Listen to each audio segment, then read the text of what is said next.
The picture you're staring at was taken sometime in the 70s. It's the only remaining image I have left of my son, and the artificial being known as Antran, whom we adopted into our family at the time. It was a warm summer back in the mid-70s. I was driving home from my logging company after a long shift, when I had to make a stop at the local garbage tip to drop off some old desks my mother had given us. Something caught the corner of my eye as I bent down, and upon closer inspection was shocked to see what I originally thought was a doll. A plastic outer shell with metal limbs, and more shockingly, a humanoid face with cold, dark eyes.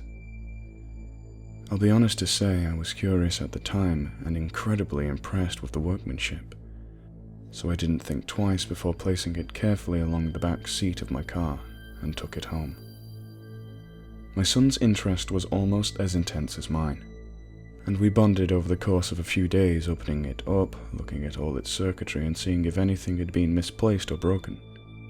Eventually, to our surprise, the being, or android, seemed to come to life. Its eyes displayed a somewhat sentient tint to them, its limbs turned on, its hands gripped, and after a few moments, it managed to stand on its own accord. Needless to say, we were scared yet fascinated. Whom could have created such a wonderful and remarkable piece of work, I thought to myself. It wasn't until a few weeks later that I realized this wasn't a toy or a doll. It showed incredible signs of intelligence and thinking ability. It learned to do things, such as taking out the trash, playing with my son's toys. He even had a favorite, a small red car that he'd drive alongside the kitchen counters. It learned to mimic our ways, trying to eat from a fork, despite having no digestive system, moving its mouth despite lacking the ability to speak. I knew this was something else, perhaps a military piece of hardware or a private project. I knew I should have handed him in. But when I watched my boy play with it so happily, his face lit up. I couldn't do it. He's always been so lonely. This was one of his only friends. What kind of father would I be to deny him the right of happiness? It couldn't hurt to allow him to keep it for a while. We named him Antran, which was the print in the cables written in small font across his back. A few months passed quickly, and family life seemed to be improving. He was one of us.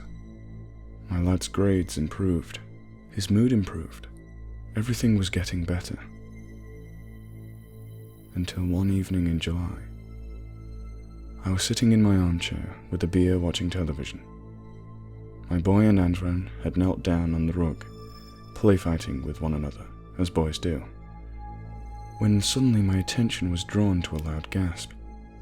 I looked down and saw my child gripping his arm. "What's wrong, Adam?" I asked. He rolled up his sleeve, and on his arm was a large red mark covering his forearm. "Antran pinched me," he replied in a shaky voice. The mark was indeed red. It would soon bruise into a swollen lump. My fatherly instincts took over me, and, like a parent telling off a naughty child, I shouted at the android. Its cold metallic face, for a moment, seemed to show genuine sadness and sorrow, as though it didn't even know its own strength. As though it was sorry, its lips moved. Whether it was trying to muster up the words to apologize through language or merely copying what I was doing, we will never know. Later on in the evening, I apologized for shouting, told it everything was okay, and thought nothing of it. A few weeks later, my child came into my room. It must have been early in the morning. My slumber was interrupted by the gentle creaking of my bedroom floor. "Dad?" he whispered. "Yes, son?" "It keeps looking at me." "What? What does?" I asked him, through tired eyes. "Antran. He keeps looking at me at the end of my bed," His voice trembled, fearful. I could tell something wasn't right. I noticed him rubbing his other arm, and immediately called him over. Pulling his sleeve, my heart sank. More bruises. Must have been 4, 5 all the way up his arms. "Take off your shirt, Adam," I asked, trying to keep him calm. I could feel a cocktail of emotions rising within me. Panic, fear, anger. He took off his shirt. As the waist pulled over his small head, my heart sunk further, and my eyes welled up.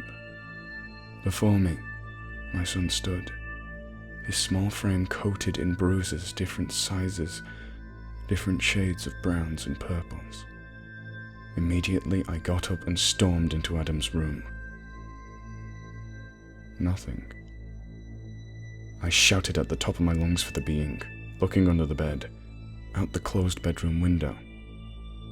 Nothing. Suddenly, a loud knock from above us, then hard footsteps.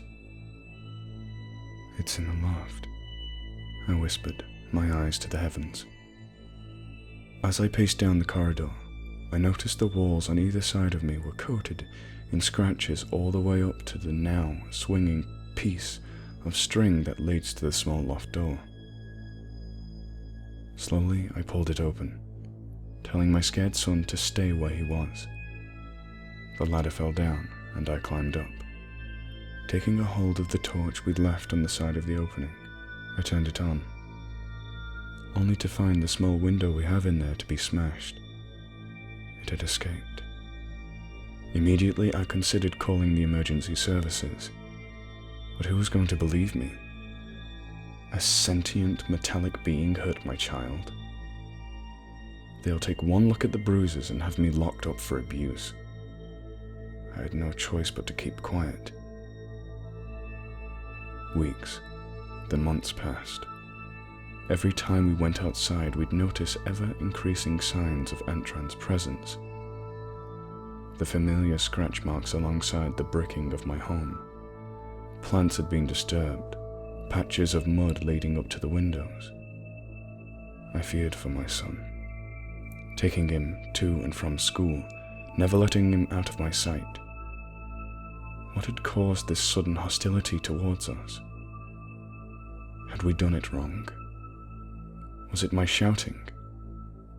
I found myself speaking out loud in the evenings, apologizing to the walls, to an empty room in hopes that Antran would hear, hoping he would stop the taunting, the endless stalking of my home. But my attempts were in vain. If I had known what would come, I wouldn't have slept that night. My sleep was once again disturbed, though this time by a blood-curdling scream. My eyes darted open, and immediately, almost a natural instinct, I rushed into my son's room. I was too late. The room had been turned upside down. Everything was on the floor, the bed sheets ripped, and his small window smashed. I burst into tears, screaming to the top of my voice for my son back. I called the police, telling them my son had been kidnapped. They'd asked if I'd seen the culprit. I lied and said I hadn't, hoping the images of my son would be enough. Like they'd believe that this doll was sentient, harmful.